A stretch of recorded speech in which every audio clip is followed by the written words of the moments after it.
Македонија има домашна задача што мора да ја заврши – имплементација на реформите. Шпанскиот амбасадор Лоренцо Сера денеска ги потврди ставовите на ЕУ за Македонија, дека промената на името не е единствениот услов за придвижување кон европското семејство, а правилата важат за сите. Европските избори во мај немале влијание во пристапните преговори затоа што се уште ништо не е одлучено, а пред Македонија стои голем предизвик да покаже вистински резултати. Иднината е секогаш непозната. Тенденцијата е јасна. Македонија има многу добри можности да стане членка на Европската унија, но има домашна задача што треба да се направи, а тоа е имплементација на реформите.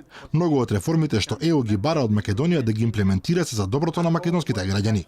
Целта е да се направи систем базиран на владење на правото што ќе го заштити обичниот граѓани од злоупотребите на претходните влади. Европската унија и НАТО бараат да се имплементира демократски систем базиран на правото. Рече си секој представник на меѓународната заедница која посети Македонија во изминатиот месец пред референдумски порача. Промената на името е само еден чекор од низата промени кои земјата мора да ги направи за да влезе во европското семејство. Дури еврокомесарот Хан, кој е еден од најголемите поддржувачи на преспанскиот договор и присуствуваше на потпишувањето во нивици, многу пати изјави: квалитетот пред брзината. Пристапните преговори кон ЕУ ќе траат подолго. Унијата извлекла поука од членствата на земјите како што се Унгарија и Романија. Во иднина ќе се чека подолго и ќе се бара квалитет. Дека Македонија е се уште многу далеку од тоа каде сака да биде, кажа и европратениците Кукан и Флекенштајн на последната посета пред референдумот. Шефот на холандската дипломатија Стеф Блок пред референдумот го поздрави преспанскиот договор и порача: нашата политика е строга и фер. Кога земјата ќе ги имплементира реформите, ќе го поддржиме пристапниот процес за ЕУ.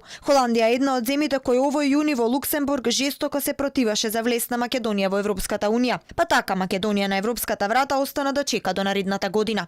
За сега реформите кои ЕУ ги бара од Македонија постојат само на хартија. Во рок од неполна година целосно ќе треба да се реформираат црните точки кои се услови за Брисел да ни даде датум: судство, администрација, борбата со корупцијата и безбедноста.